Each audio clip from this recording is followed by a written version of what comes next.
Fil-katekezi tagħna llum eżisti se nkomplu nirriflettu dwar dak li Ġesu għallem dwar l-Ispirtu Santu.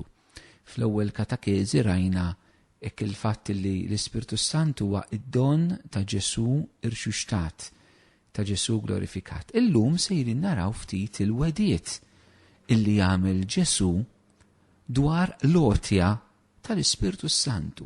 Il-fatt li Ġesu għamlinna weda. Ġesu għamlinna diversi wediet fil-Vanġelu. Għanna diversi wediet, diversi promises. U Alla jżomm il-wediet tiegħu. Din hija xi ħaġa li xi drabi hekk mhux dejjem nagħtu l-enfasi mistħoqqa fil-ħajja tagħna, fl-ispirtu, fir-relazzjoni tagħna mal-Alla. Il-fatt li aħna nistgħu noqogħdu fuq il-wediet li Alla għamlinna. M'hemmx għalfejn ikollok xi rivelazzjoni partikolari inti. Il-fatt li hija weda miktuba fil-kelma tal-Alla, dik hija kelma għalik illum. U dik il-weda isseħħ. Il-wediet ta' Alla mhumiex bħal tagħna, Alla mhux forsi iżomm kemtu, Alla iżomm kelmtu. Quddiem il-wediet ta' Alla aħna nilqawhom bil-fidi. Hekk għamel Abraham, tgħidilna l-ittra lil Lut, li quddiem il-weda ta' Alla ma qatx itella u jniżżel imma it-tama kontra kull tama. Li dak li għamel il-weda kellu l-qawwa li seta' jżomma. U aħna eżistijaj irid ikollna din il-fidi ta' Abraham quddiem il-wediet kollha li għamel Ġesu. Illum ħanifokaw biss fuq weda waħda. Ġesu illi jwiegħed l-Ispirtu Santu. U se naraw mill-Vanġelu 3 siltiet illi jkellmuna dwar din il-weda ta' Ġesu u waħda mill-Atti tal-Apostli. Hekk u naraw l-isfumaturi differenti li dawn il-wediet ta' Ġesu dwar l-għotja tal-Ispirtu Santu jagħtuna ħalli anke jkomplu ikabbru il-mixja tagħna fl-Ispirtu. L-ewwel qiegħda se naraw qiegħda fil-Vanġelu skont San Ġwan kapitlu 14 minn vrus 15 sa 17. Mela San Ġwan chapter 14 verses 15 sa 17.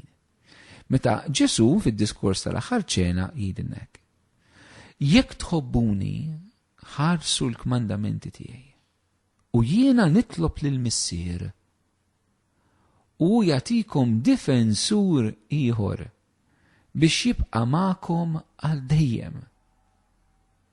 L-Ispirtu tal-verità li d-dinja ma tistax tirċevih għax hija la taraħ u lanqas tarfu.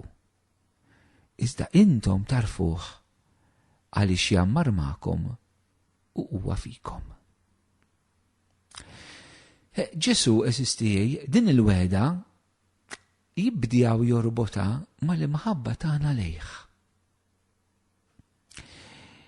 Jekk aħna inħobbuh inħarsu l-kmandamenti tiegħu, jekk tħobbuni ħarsu il-kmandamenti tiegħi. Mela hawnhekk għandna x'jiġifieri tħobb il-Ġesu. Li tħobb il-Ġesu ma jfissirx li inti ikollok xi feeling għal Kristu. Ċertament li l-ħajja tagħna fir-relazzjoni tagħna mal-Alla anke l-emozzjonijiet tagħna għandhom parti pożittiva, parti tajba fir-relazzjoni tagħna mal-Alla. U jista' jkollna mumenti fejn fit-talb hekk il-mulejjatina emozzjonijiet sbieħ lejh, emozzjoni ta' mħabba, emozzjoni ta' ferħ, li ċertament m'hemm xejn ħażin fihom, l-emozzjonijiet tagħhom l-Alla l-imbierek. Ma parti mir-ruħ tagħna hija l-intellett, ir-rieda u l-emozzjonijiet tagħna. Ma l-imħabba li minna qed jitkellem minna Ġesu lejh mhijiex inħossu eżistijaj. Imma x'nagħmlu? U x'inhu li nagħmlu? Li nħarsu l-kmandamenti tiegħu f'kelma waħda illi ngħixu l-kelma tiegħu. U x'inhi din il-kelma li Ġesu tagħna mo speċjali fil-Vanġelu ta' San Ġwan? Din il-kelma hija illi nħobbu lil xulxin. Bħalma ħabnaw għalinna dan hu l-kmandament tiegħi. Darb'oħra jgħidilna dan hu l-kmandament ġdid. Li tħobbu xulxin bħalma ħabbejtkom jien. M'hemmx imħabba akbar minn din li wieħed jagħti ħajtu għal bibu. Mela li tħobb il-Ġesu ifisser li inti tħares il-kelma tiegħu u l-kelma tiegħu hija li aħna nħobbu lil xulxin. Mela huwa f'dan il-kuntest eżistija li Ġesu jagħti l-weda tal-Ispirtu. Li inti tħobb il-Ġesu u tħobb il-Ġesu billi tħobb lill-oħrajn, billi tħobb mod partikolari dawk li huma ħutek fil-fidi. Din hija r-realtà tal-Knisja hawnhekk eżistija. Il-Knisja tal-imħabba. Il-Knisja fejn l-insara aħna msejħin li nuru mħabba lejn xulxin. Mhux firdiet, mhux piki, mhux mibedi, mhux lajjiet, imħabba lejn xulxin. Jekk tħobbuni ħarsu l-kmandamenti tiegħi. Dik il-jekk kemm qawwija eżistija. Dik il-jekk. Jekk. Li nistgħu nifhmuha f'diversi sensi. Dik il-jekk nistgħu ngħidu li hija il-kundizzjoni jekk, imma bil-Malti toħroġ ċans sabiħ jekk tħobbuni. Jekk verament taslu tħobbuni, taslu tħobbu xulxin, tħarsu l-kelma tiegħi. Ġesu prova jkollna din l-immaġni qudiemna. Jekk aħna tinħobbu l-mulejja u rridu nħobbu l-xulxin, u x'ikun qed jagħmel? Isimgħu xi jgħid il-mulejja. Jekk tħobbuni ħarsu l-kmandamenti tiegħi u jiena nitlob lill-Missier, mela x'jagħmel il-mulej Ġesu waqt li aħna nħabbu bejnietna? Jinterċedi għalina. Ġesu jinterċedi għalina. Ġesu jitlob lill-Missier għalik. Waqt li inti qed tħobb l-oħrajn, waqt li qed tħobb il-familja tiegħek, waqt li qed tħobb il-ħutek fil-komunità reliġjuża, waqt li qed tħobb l-insara, waqt li tħobb il-ħutek fil-parroċċa, fil-komunità tal-moviment li inti parti minnu. Ġesu kienet jitlob għalik il-Missier. U x'jagħmel il-Missier? U jagħtikom difensur ieħor biex jibqa' magħkom għal dejjem. Ġesu darba minnhom eżisti fil-Vanġelu ta' San Luqa, kapitlu 11 jgħidilna: jekk intom niż-żina bħalkom tafu tagħtu tajjeb il-uliedkom, kemm aktar missierkom li hu fis-smawiet jagħti l-Ispirtu Qaddis il kull min jitlobulu. Tafu li Ġesu huwa parti minn dan il-kull min jitlobulu? Ġesu lill-Missier jitolbu talba waħda għalik. Jgħidlu pa il-ħejden ibat fuq l-Ispirtu Santu. Pa ibat l-Ispirtu fuq il-Knisja. Pa ibat l-Ispirtu fuq Tony fuq il-Knisja, fuq John fuq il-Knisja, fuq Michael fuq il-Knisja, fuq Charles fuq il-Knisja, fuq Ludwig fuq il-Knisja, fuq Mary. Ibat l-Ispirtu tiegħek. Ġesu jsemminna bisimna bħala parti mill-Knisja tiegħu biex jibat l-Ispirtu Santu fuqek personalment. Dinja kbira sistej. Qatt realizzajna li aħna Ġesu jitlob għalina lill-Missier biex il-Missier jibgħat fuqna l-Ispirtu. Ġesu jinterċedi għalik, iffissat fuqek u jaf li l-iktar ħaġa li għandek bżonn huwa l-Ispirtu tiegħu. U Ġesu dan l-Ispirtu jsejjaħlu d-difensur Paraklitos. Id-difensur huwa l-Paraklitu huwa dak li huwa miegħek meta inti f'qorti bħall-avukat li qed hemm biex jiddefendik. U jgħidilna li aħna Ġesu il-Missier ħajtolbu biex jibgħatilna l dan id-difensur. L-Ispirtu Santu huwa il-kumpan tagħna. Huwa dak li huwa il-ħin kollu magħna. Il-ħin kollu magħna, d-difensur huwa xi ħadd li huwa miegħek meta inti qed f'kawża biex jiddefendik. Qiegħed miegħek, m'intix waħdek. Ġesu irid jagħtina din l-immaġni sabiħa tal-Ispirtu Qaddis li huwa dak li qiegħed magħna. Magħna. U Ġesu jgħid li dan huwa difensur ieħor. Ieħor għaliex ieħor? Mela aħna għandna difensur u difensur ieħor. L-ewwel wieħed min huwa Ġesu nnifsu. Ġesu ma wedniex jiena magħkom dejjem sal-aħħar tiż-żminijiet. Imma mhux biżżejjed li jkollna Ġesu magħna, irid li jkun hemm l-Ispirtu Santu magħna wkoll. Għandna d-difensur u d-difensur ieħor. Din hija biss imħabba żistijaj. Meta nifmu dan, nifmu kif Alla huwa fissat fil-bniedem. Iffissat fik. Anke tħossok għaddej mid-batija hija waħti. Anke għaddej mill-mart, anke għaddej minn tiħ il-qalb, anke għaddej minn tifrik fi żwieġ il-familja tiegħek, anke kuliedek qed jieħdu drogi. Anke jekk żewġek qed tixrob, jekk martek qalbitilek, jekk iż-żwieġ ta' tfal qed jitkisser, jekk għaddej minn żmien ta' ġustizzja fil-ħajja tiegħek, m'intix waħdek. Għandek il-Ġesu miegħek u l-Ispirtu Qaddiż. Din nistgħu nesperjenzawhom ta' skemm qalbna tixtieq tħobb. Ġesu dil-weda jagħmilha f'kuntest tal-għixien tal-imħabba. Għax il-Mulej jaf li aħna bil-qawwa umana tagħna ma naslux illi naħobbu, ma naslux illi ngħixu l-kmandamenti tiegħu, ma naslux illi nħobbuh. Kemm tant drabi ngħidulek Mulej mingħajrek ma nistax inħobbok. Ġesu mingħajr l-Ispirtu tiegħek ma nistax inħobbok. Mingħajrek verament jien ma jinxejn Mulej. Mingħajrek ma nistax inħobb il-żewġi, ma nistax inħobb il-marti, ma nistax naħfer il-min weġġan, il-min gideb fuq, il-min xeret kalunji dwari. Ma nistax naħfer min qed jagħmel l-inġustizzi. Ma nistax. Ma Ġesu għax jaf li biex ngħixu l-kelma tiegħu tal-imħabba, biex inħobbu lil xulxin, għandna bżonn lilu l-Ispirtu Qaddiż. U jgħidilna Ġesu jibqa' magħkom għal dejjem, u dan bħal Ġesu l-Ispirtu Santu. Ġesu mhux hekk wedna wkoll fil-Vanġelu ta' Mattew kapitlu 28 meta qabel ma Ġesu jitla s-sema. Jiena magħkom dejjem u sal-aħħar jgħidilna l-Mulej. Kemm sabiħa. L-Ispirtu Santu mara dejjem, ma jitlaqniex. Ġesu wedunna biex jibqa' għal dejjem magħna. Din hija weda importanti. Għax aħna dejjem nistgħu nduru li l-Ispirtu Qaddiż aħna dejjem għandna bżonnu. Dan l-Ispirtu Ġesu jgħid l-Ispirtu tal-verità. L-Ispirtu Santu eżisti innutaw illi hija mwiegħed lilna fil-kuntest li ngħixu l-kmandament tal-imħabba u l-Ispirtu tal-verità għaliex l-imħabba u l-verità ma nistgħux nifrduhom minn xulxin. Xi drabi naħseb li din hija l-ikbar firda illi fil-Knisja aħna ndaħlu. Il-firda bejn l-imħabba u l-verità. Fuq kollox. Meta xi ħadd jiżbalja pereżempju għandna nħobbuh. Però m'għandniex dik l-imħabba tfisser ma nħarsux lejn il-verità tal-iżball li l-persuna tkun għamlet, il-verità ta' dnub li l-persuna tkun wettqet jew qiegħda fiha.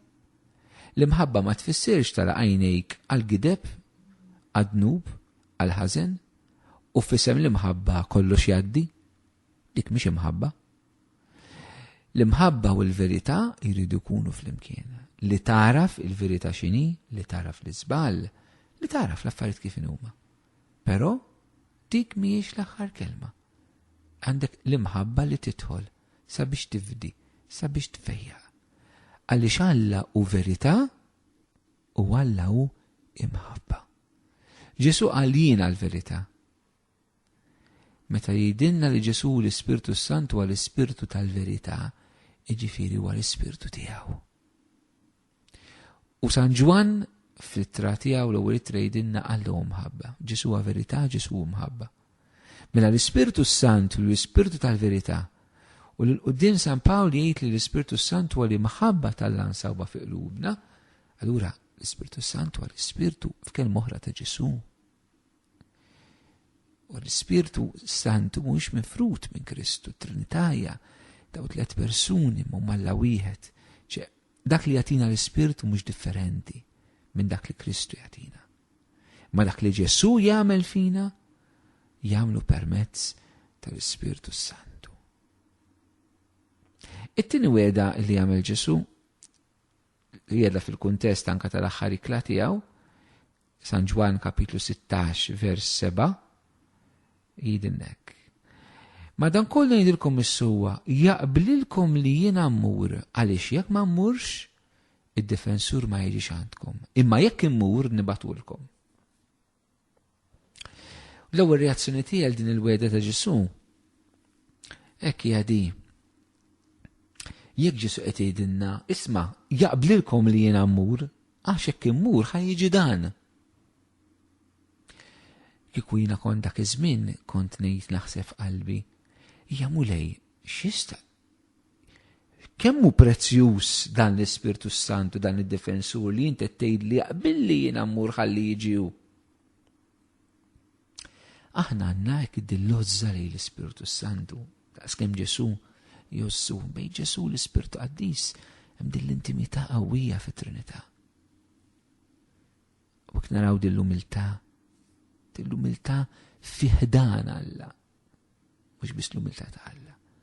L-umiltà fih dan Alla. Forsi hawnhekk għandna tita relazzjoni f'din il-wegħda ta' Ġesu li titturina xi ftit anke aħna kif nġibu ruħna ma' xulxin, kif nitkellmu ma' xulxin. L-umiltà ta' bejnietna. San Pawl darba minnhom fl-Ittra Rumani kapitlu 12 jgħidilna żommu wieħed il-ieħor aqwa fil-ġieħ. Nitkellmu hekk mod pożittiv sabiħ aħna fuq xulxin fil-Knisja bejnietna. Jew neħtlu f'kompetizzjoni fejra bejnietna u fil-familji.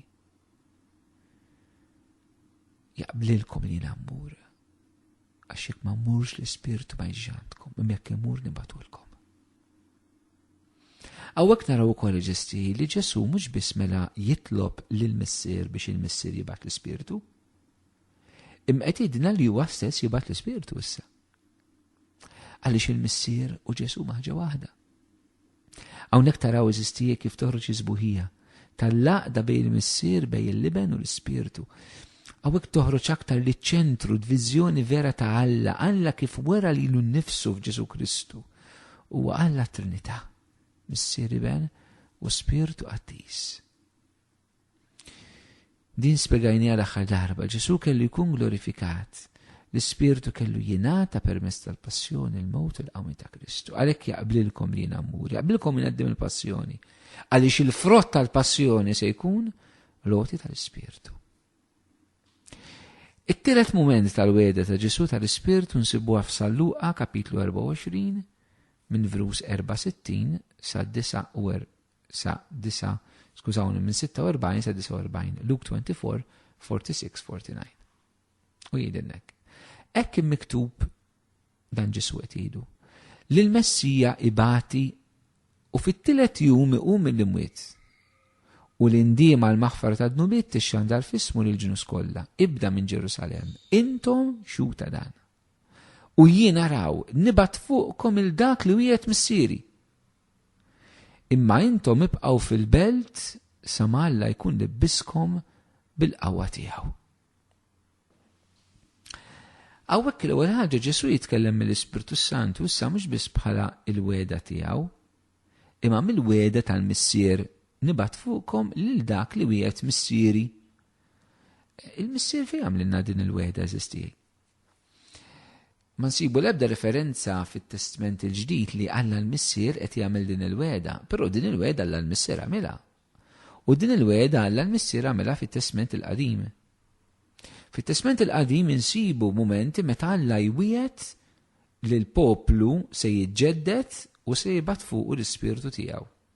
Għandna mod speċjali din il-wegħda fil-ktieb tal-Profeta Eżekjel, għandna din il-wegħda fil-ktieb tal-Profeta Ġeremija u anke għandna ħil tagħha fil-ktieb tal-Profeta Eżajija, 3 profeti kbar. Daw il-profeti li b'mod jew ieħor iduru madwar iż-żmien ta' qabel waqt u wara l-eżilju li l-poplu ludi jgħaddi minnu. Il-poplu li jgħaddi minn żmien fejn jiġi mferrex minħabba d-dnub tiegħu, fejn jiġi eżiljat, imbagħad Alla jwiegħed li dal-poplu ħjerġa' jġibu flimkien u se jagħtih lura l-Ispirtu tiegħu. Din il-wegħda isseħħ propju f'Pentekoste. Il-wegħda tal-Missier li kienet ilha ġejja mit-Testament il-Qadim dal-poplu mferrex Alla jiġbru permezz ta' Ġesu, permezz tal-passjoni ta' Ġesu. Alla jiġbor miġrid il-poplu tiegħu u jagħtih l-Ispirtu. Dan il-poplu simbolizzat fil-120 li huma fiċ-ċenaklu. Mela il-Missier kien ilu jwiegħed li se jibgħat l-Ispirtu. Anke l-Missier, mhux biss Ġesu, imma l-Missier. tanal bil-weda. X'kienet il-kundizzjoni sabiex jirċievu din il-weda? Ibqgħu fil-belt, il-belt ta' Ġerusalem, sama Alla ilibbiskom bil-qawwa tiegħu. Għawa kienu żewġ affarijiet. L-Ispiritu Santu hawnhekk għandna l-espressjoni li huwa il-qawwa tal-missier. Sama Alla jkun libbiskom bil-qawwa tiegħu. L-Ispiritu Santu huwa l-qawwa.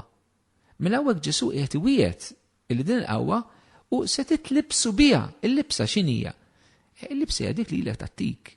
Il-libsa ġifieri inti qed tgħix fl-Ispiritu meta tirċievi l-qawwa tiegħu. L-Ispiritu jsir il-libsa tiegħek. Eżis reliġjużi, bil-professjoni reliġjuża aħna neħdu l-abitu reliġjuż. Forsi għandna narawh b'dan il-mod u għas-sinjal tal-Ispiritu li aħna msejħin biex ngħixu l-ħajja fl-Ispiritu b'mod radikali. Aħna mlibsin bl-Ispiritu Santu. Imlibsin b'din il-ħajja ġdida. Imlibsin b'din il-qawwa. Aħna rridu ngħixu fih.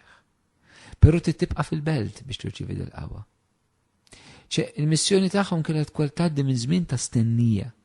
U din l-istennija Ġesu jerġa' jgħidha l-Apostli fl-Atti tal-Apostli kapitlu 1 minn verus 4 sa 5. Meta jgħidilnek. Meta kien għadu magħhom ordnalhom biex ma jitilqux minn Ġerusalem, imma jqogħdu jistennew sa ma sseħħ il-weda tal-missier li fuqha qalilhom.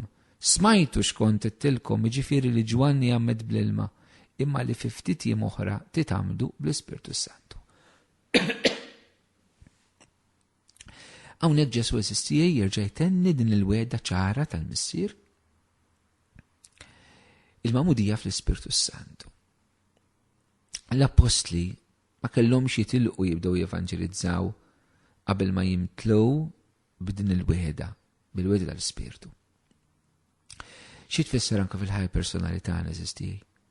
Kull missjoni li l-mulej qed jafdalek, kien saċerdot, jekk int reliġjuż, jekk int missier, jekk int om, jekk int katekista, jekk int leader ta' pray group, jekk int katekista f'komunità, inċint, jekk int nannu, jekk int nanna. Alla jrid jagħtik l-Ispirtu tiegħu biex taqdi l-missjoni. Imma inti tistenna il-miġġi tal-Ispirtu fit-talb. Nirridu nitalmu nistennew. Ħenjin dawk li jistennew għax huma jimtlew bl-Ispiritu Santu. Din mhix waħda mill-beatitudnijiet li qal Ġesu qed nivvinta jien issa. Però hija vera. Ħenjin dawk li jistennew għax huma jimtlew bl-Ispiritu Santu. Nixtieq hekk li dil-katakezi proprju nara qabel bil-beatitudni nixtieq inkunu l-kol kemm aħna ħin f'dan il-mod. Ħenjin dawk li jistennew għax huma jimtlew bl-Ispiritu Santu. Huma jaraw il-weda tal-missier. Irrid ikollna l-paċenzja li din il-weda tiġessu nilqawha fil-fidi u fl-istennija fil-ħajja tagħna. Li aħna kull darba nitolbu nistennew l-mulej jimlina mill-ġdid bl-Ispiritu tiegħu. U nixtieq ħeġġeġkom eżistijaj, emnu f'din il-weda. Jekk int saċerdot għaddej minn żmien jibes fil-parroċċja tiegħek, emmen f'din il-weda. Il-mulej jrid jagħtik l-Ispirtu. Jekk kien ġenitur u għandek diffikultà fit-trobbija tal-ulied, emmen f'din il-weda. Il-mulej jrid jagħtik l-Ispirtu biex inti tkun tista' trabbi l-uliedek. Jekk għandek diffikultà fi żwieġ taqtax qalbek, emmen li l-mulej jrid jagħtik l-Ispirtu, il-forza tiegħu. Irid ilibsek bil-qawwa anke tħossok dajjef li ma tistax tinqala mid-dnub tiegħek jew li qed tkompli taffiġa. Il-mulej irrid ilibsek bil-qawwa tal-Ispirtu tiegħu. Ħin jekk tistenna għax tiġi mlibbes bil-qawwa tal-Ispirtu Santu.